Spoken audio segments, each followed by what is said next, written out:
So Bhimavaram నుంచి విజయవాడకి మన జర్నీ స్టార్ట్ అయిపోయింది. ఇప్పుడు మనం మీట్ అవ్వబోయే క్లయింట్ ఆల్రెడీ మనకి 1.5 month బ్యాక్ మన యాడ్ చూసి కనెక్ట్ అయ్యారు అండ్ వాళ్ళ రిక్వైర్మెంట్ ఏంటి అనేది చెప్పారు. బట్ మల్టిపుల్ ఫాలోఅప్స్ తర్వాత మళ్ళీ రెస్పాండ్ అవ్వలేదు. లాస్ట్ వీక్ మనం రన్ చేసిన యాడ్ ని చూసి మళ్ళీ కనెక్ట్ అయ్యారు.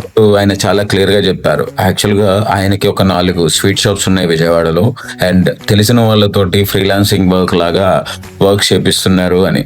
కాకపోతే మేము వాళ్ళ పేజెస్ చూసిన తర్వాత మాకు అర్థమైంది ఏంటంటే ఆ ఫ్రీలాన్సర్ సినిమాటోగ్రఫీ చాలా బాగుంది, ఎడిటింగ్ చాలా బాగుంది, బట్ స్ట్రాటజీ కన్సిస్టెన్సీ లేకపోవడం వల్ల ఆయన చేసే వర్క్ వీళ్ళకి రీచ్, ఎంగేజ్మెంట్ అలాగే బిజినెస్ కి ఎటువంటి హెల్ప్ చేయట్లేదు అని.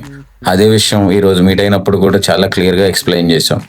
సో క్లయింట్ తెలిసిన వాళ్ళు కావడం వల్ల ఇంకొక ఛాన్స్ ఇద్దాం అని అనుకుంటున్నారు. అందుకనే క్లయింట్ పేరు కానీ బ్రాండ్ నేమ్ కానీ చెప్పట్లేదు. ఈ మీటింగ్ వల్ల ఒక మంచి ప్రాస్పెక్ట్ అయితే కనిపిస్తుంది. మన నెక్స్ట్ క్లయింట్ వీడియో ఇంకా ఇంట్రెస్టింగ్గా ఉండబోతుంది. Follow boomerang media.